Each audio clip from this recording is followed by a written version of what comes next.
dapat kutanggung di dalam Tuhan yang memberi kekuatan.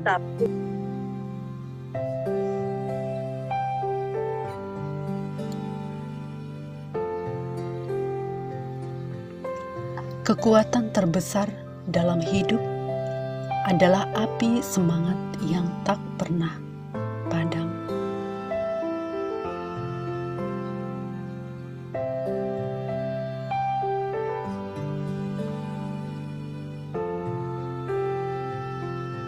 Melewati hari demi hari, melewati perlakuan yang tidak menyenangkan, mengecewakan, bahkan yang tidak sepadan dengan apa yang kita berikan.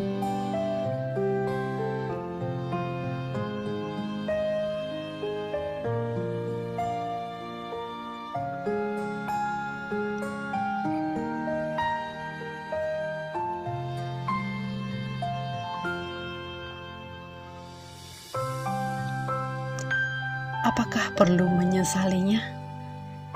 Tidak perlu. Segala sesuatu yang kita tanam dalam keikhlasan, suatu saat akan menghasilkan upah yang tak terpikirkan.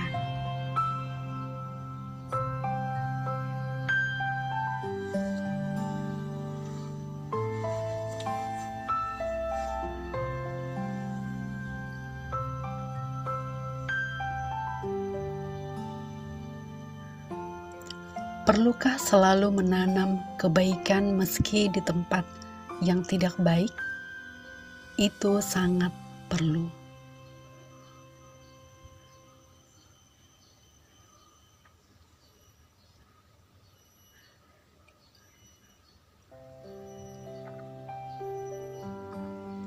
Karena kita tidak tahu waktu akan membawa kita kemana. Bisa jadi kita kembali ke tempat di mana kebaikan pernah kita tanam di sana.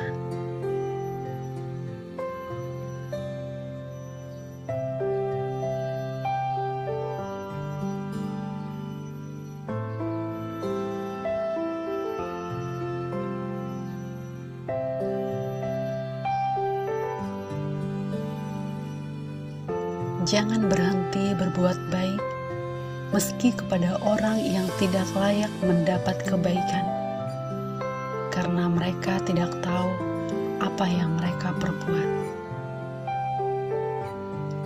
Percaya dan yakini.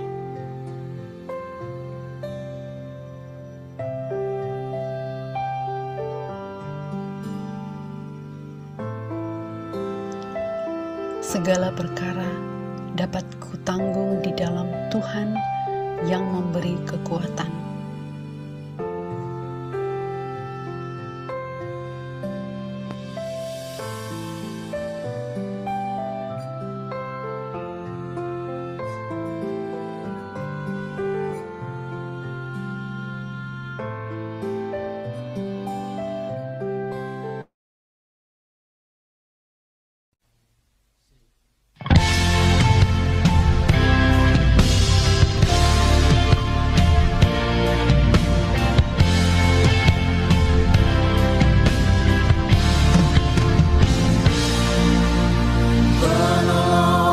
Selalu setia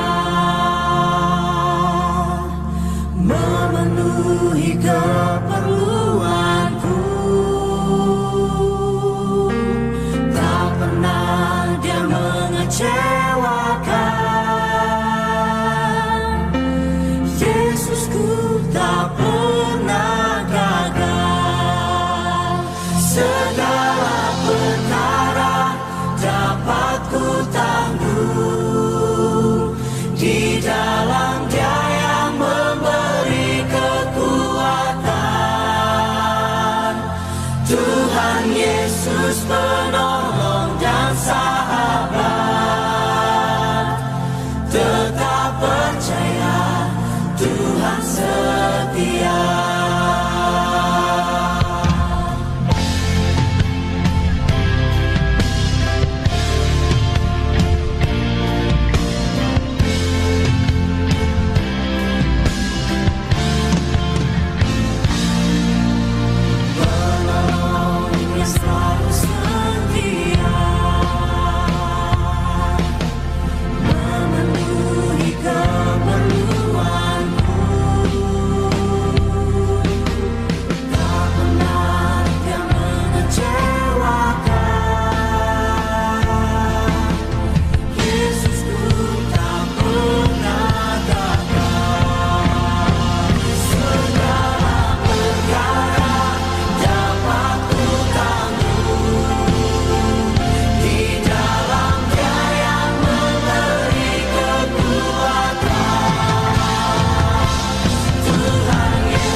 Ya, Bapak Ibu Saudara, tanpa berlama-lama karena waktu juga, saat ini kita akan belajar kebenaran firman Tuhan yang dipersaksikan oleh Bapak Pendeta Petrus Honggo. Beliau adalah seorang pendeta dan juga seorang owner dari PT Opir Mas Indonesia Surabaya. Luar biasa, seorang anak Tuhan yang setia di dalam pelayanan. Tanpa berlama-lama, dipersilakan Pak Honggo. Ya, eh, selamat pagi. Senang Selamat sekali, pagi. Selamat pagi. senang sekali bisa ikut doa bersama-sama dengan saudara-saudara di sini. Eh, kita akan merenungkan firman Tuhan bersama-sama. Kita membuka di dalam Matius pasal yang ke-5. Matius pasal 5, ayat yang ketiga, satu ayat. Ini jadi renungan kita pagi ini. Saya bacakan. Matius pasal 5 ayat yang ketiga, berbahagialah orang yang miskin di hadapan Tuhan, di hadapan Allah, karena merekalah yang punya kerajaan surga. Nah, saudara, ini adalah salah satu khotbah Tuhan Yesus di bukit Mount Beatitudes yang ada di danau pinggir daripada danau Galilea, ya. Nah, saudara terkasih, khotbah ini adalah merupakan jawaban daripada permohonan doa daripada orang-orang Israel pada waktu itu. Nah, saya akan ceritakan terlebih dahulu sampai seperti apa kok Tuhan jawab seperti ini, saudara ya. Nah, latar belakangnya adalah mereka orang-orang Israel ini mereka berdoa di tengah pembuangan di Babel, saudara ya. Tahun 586 ketika mereka ditawan dalam penaklukan di Babel, mereka ditawan dan dibawa ke sana, saudara. Nah, kalau Indonesia juga pernah mengalami penjajahan oleh Belanda gitu ya, itu mungkin diceritakan tuh 350 tahun, padahal tidak sampai seperti itu ya, tidak sampai lama sebetulnya. Nah, yang lebih parahnya lagi bahwa orang-orang Israel ini mengalami penaklukan atau penjajahan. Mereka ini dijajah dan ditaklukkan bukan di negerinya sendiri saja, tapi mereka itu dibawa keluar ke tempat yang asing dan kemudian mereka diperbudak di sana selama cukup panjang, hampir 600 tahun, hampir 600 tahun. Dan ini luar biasa sekali, saudara. Nah, di tengah mereka seperti itu, mereka mengalami perbudakan, kemiskinan, dan kemudian yang paling parah, kata-kata kemiskinan di sini itu termasuk di dalamnya adalah kemiskinan secara rohaniah juga. Mereka tidak bisa beribadah kepada Allah. Karena orang Israel kalau beribadah harus dengan baik suci. Karena bangsa mereka dihancurkan, selain itu juga bait suci mereka dihancurkan. Jadi secara rohaniah juga mereka tidak bisa mempersembahkan korban kepada Allah mereka. Jadi mereka yang dikenal dengan penebusan dosa mereka dengan cara mengorbankan lembu sapi, kambing domba itu tidak bisa mereka lakukan lagi.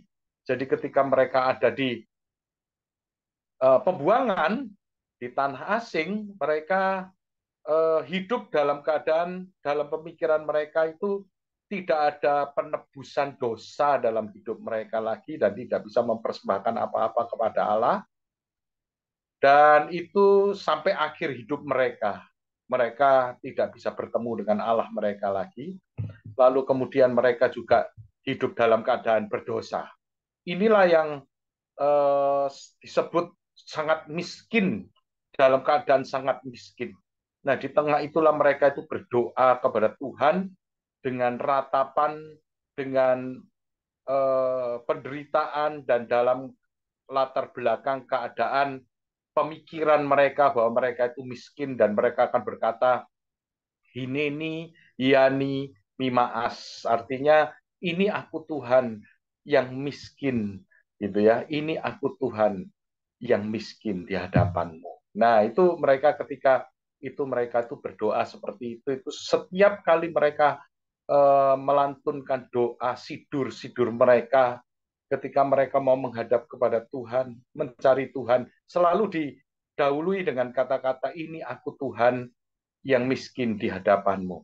Nah, saudara yang terkasih, akhirnya mereka di tanah pembuangan itu mencari jalan bagaimana mereka bisa beribadah kepada Tuhan dan bagaimana mereka menebus dosa mereka dengan cara tidak ada korban lagi. Mereka sudah memang tidak punya apa-apa, miskin secara materi betul-betul, dan miskin juga secara rohani, secara betul-betul miskin terbuang.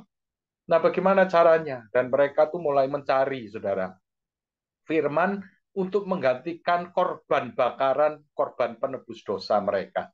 Caranya bagaimana? Akhirnya ditemukan firman Tuhan di dalam Mazmur 141. Saudara bisa buka Mazmur 141. Nah, saya akan bacakan ayat 1 dan 2. Saya akan bacakan Mazmur Daud. Ya Tuhan, aku berseru kepadamu. Datanglah segera kepadaku. Berilah telinga kepada suaraku.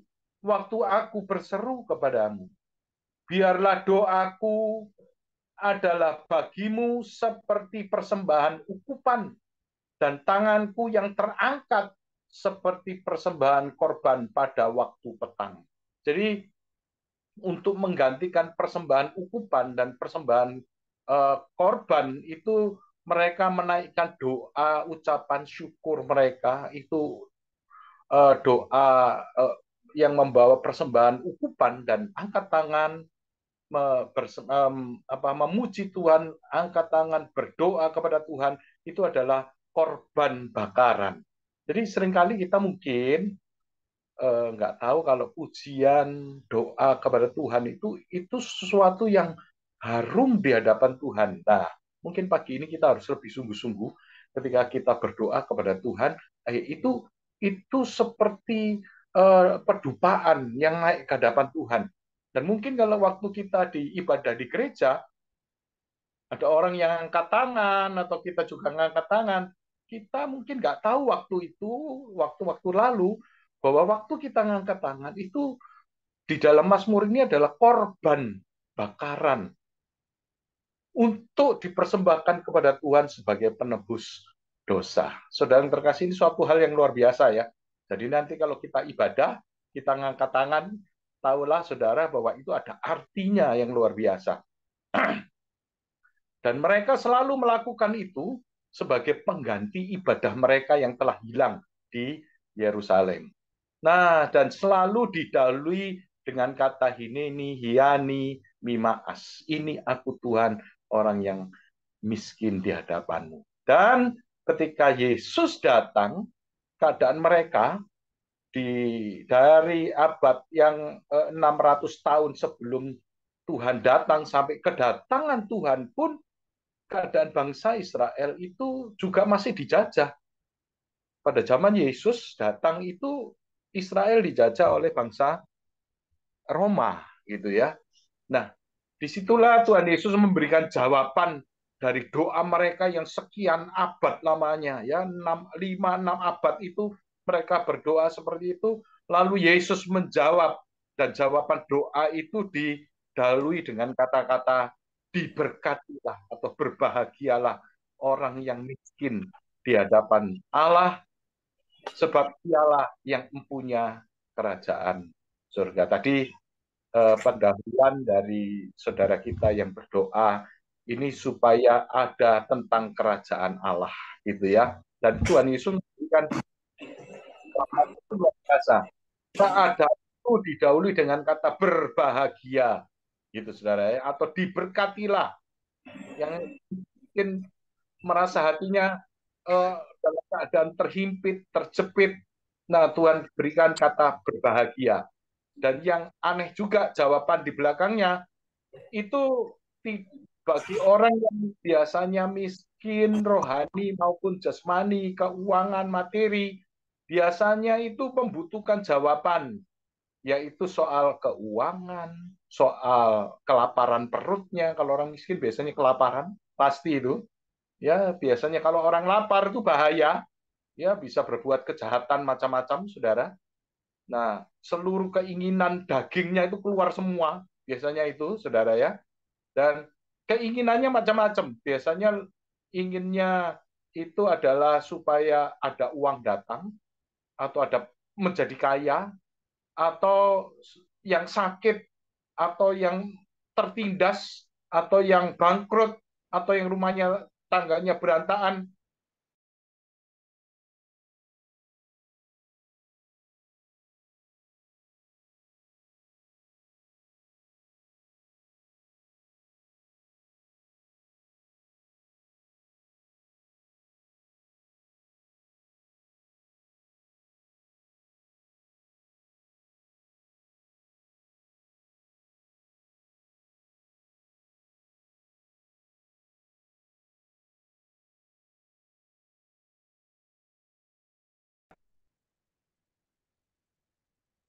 Karena Tuhan tidak menjawab dengan berkat, uang, kelimpahan, makanan, dan sebagainya. Tapi itulah yang penting. Karena uang, makanan, kelimpahan, kekayaan, itu semua keluar dari keinginan daging kita.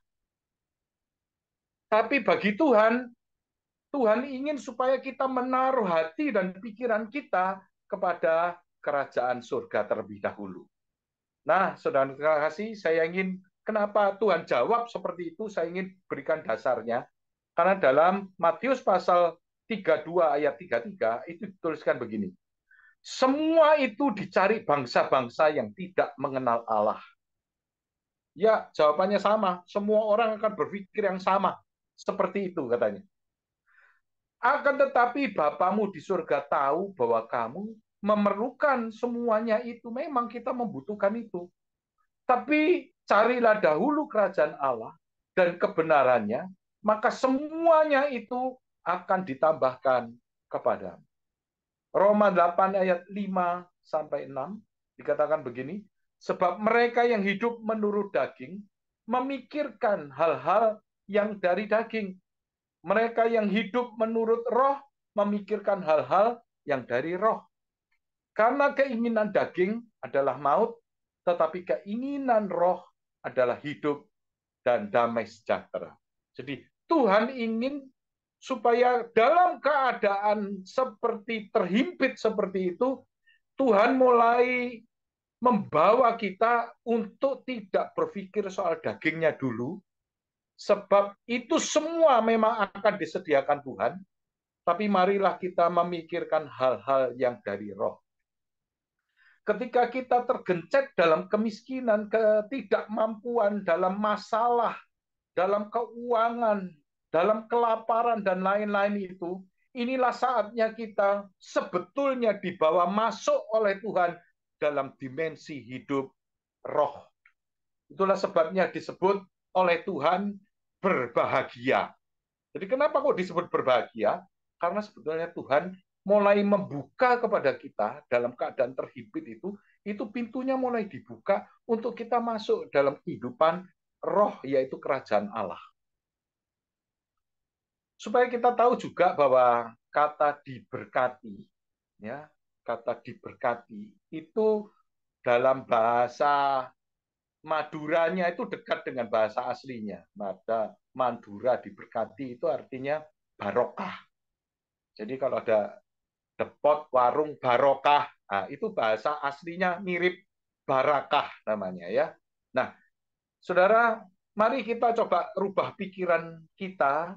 Ini bukan lagi ketika kita masuk dalam masalah seperti itu, kita berpikir kita dalam penderitaan, tetapi ayo kita mulai berpikir yang positif, kita mulai merendahkan diri kita di hadapan Tuhan, bahwa segala berkat itu nanti datangnya itu dari Tuhan, persenjatai pikiran kita, bahwa manusia hidup bukan dari roti saja, tetapi manusia hidup dari segala yang diucapkan Tuhan.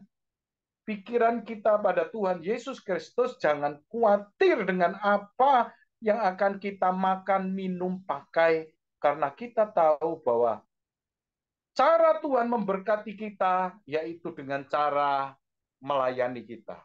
Dengan kata barakah tadi. Seperti apakah barakah itu? Barakah artinya Tuhan itu memberkati berlimpah-limpah, tapi juga ada arti kata barakah yaitu berlutut. Apa maksudnya?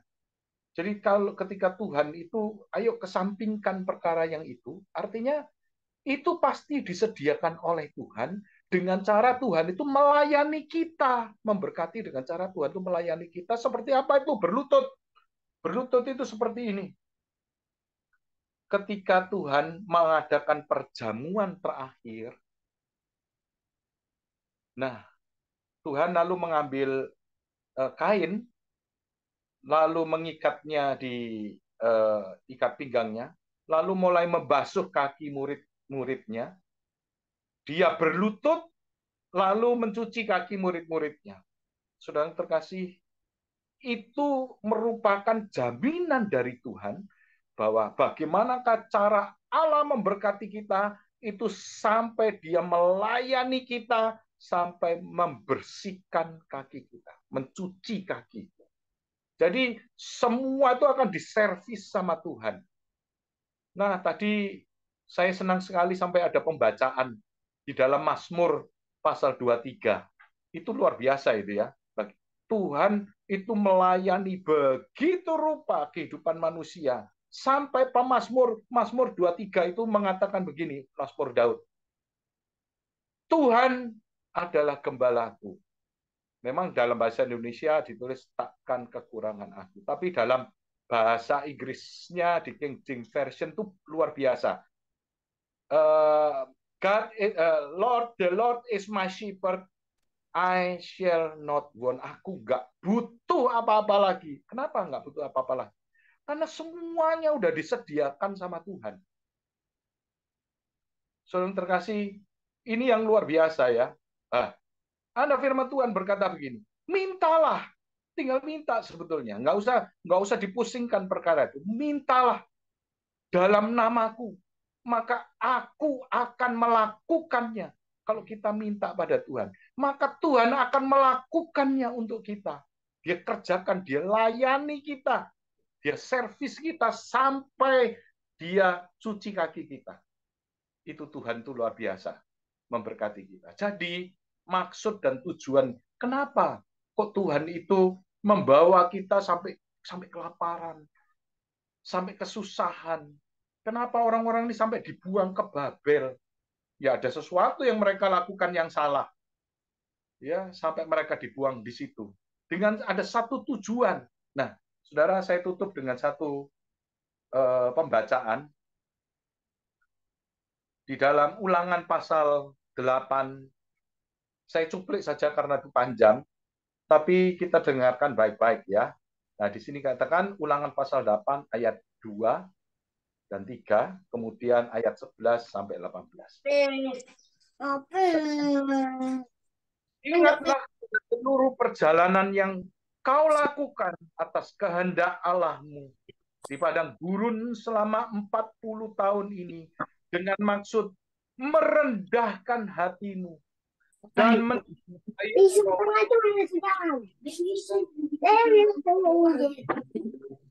untuk mengetahui apa yang ada dalam hatimu, yakni apakah engkau berpegang pada perintahnya atau tidak. Jadi ia merendahkan hatimu, membiarkan engkau lapar dan memberi engkau makan mana yang tidak kau kenal dan juga tidak dikenal oleh nenek moyangmu, untuk membuat engkau mengerti bahwa manusia hidup bukan dari roti saja, tetapi manusia hidup dari segala yang diucapkan Tuhan. Ayat 11-nya, hati-hatilah supaya jangan engkau melupakan Tuhan Allahmu dengan tidak berpegang pada perintah, peraturan, dan ketetapannya yang kusampaikan kepadamu pada hari ini. Dan supaya apabila engkau sudah makan dan kenyang, mendirikan rumah yang baik serta mendiaminya, dan apabila lembu sapimu dan kambing dombamu bertambah banyak, dan emas serta perakmu bertambah banyak, dan segala yang ada padamu bertambah banyak. Janganlah engkau tinggi hati, sehingga engkau melupakan Tuhan Allahmu yang membawa engkau keluar dari tanah Mesir, dari rumah perbudakan, dan yang memimpin engkau melalui padang gurun yang besar dan dahsyat itu, dengan ular-ular yang ganas serta kalajengkingnya dan tanah yang gersang dan yang tidak ada air. Dia yang membuat air keluar bagimu di gunung batu yang keras, dan yang di padang gurun yang memberi engkau makan mana yang tidak dikenal oleh nenek moyangmu, supaya direndahkannya lah hatimu dan dicobainya engkau hanya untuk berbuat baik kepadamu akhirnya. Maka janganlah engkau katakan dalam hatimu, kekuasaanku dan kekuatan tanganku lah yang membuat aku memperoleh kekayaan ini. Tetapi haruslah engkau ingat kepada Tuhan Allahmu, sebab dialah yang memberikan kepadamu kekuatan untuk memperoleh kekayaan, dengan maksud meneguhkan perjanjian yang diikrarkannya dengan sumpah kepada nenek moyangmu, seperti sekarang ini. Saudara terkasih, Tuhan pasti jamin hidup kita. Jangan khawatir dengan apa yang akan kita makan, kita minum, kita pakai. Apakah dengan kekhawatiran kita bisa menambah sehasta saja jalan hidup kita? Tentu saja tidak. Tapi yang terpenting sekarang, arahkan pikiran kita bukan pada daging kita, keinginan-keinginan daging kita. Terlebih dahulu adalah cari dulu kerajaan Allah serta kebenarannya. Maka semuanya itu akan ditambahkan dalam hidup kita. Saudara terkasih, semuanya itu dicari bangsa-bangsa yang tidak mengenal Allah. Tapi kita, ayo, mata kita tertuju kepada Allah. Saudara terkasih, renungan pagi ini membuat kita akan diberkati sepanjang hari dan sepanjang tahun kalau kita mengerti. Saudara, kelaparan yang datang pada kita itu membuat kebaikan bagi kita untuk mengerti bahwa kita hidup oleh karena Tuhan. Demikian firman Tuhan. Tuhan Yesus memberkati kita semuanya. Shalom. Mari kita berdoa. Terima kasih Tuhan. Berkati kita, meteraikan firman-Mu dalam hati. Kita semuanya di tempat ini, biarkan kami berbahagia dalam keadaan apapun dan apapun yang kami alami. Biarlah kami berbahagia dan bersukacita sebab Engkau beserta dengan kami. Dalam nama Tuhan Yesus Kristus kami berdoa mengucap syukur. Haleluya. Amin.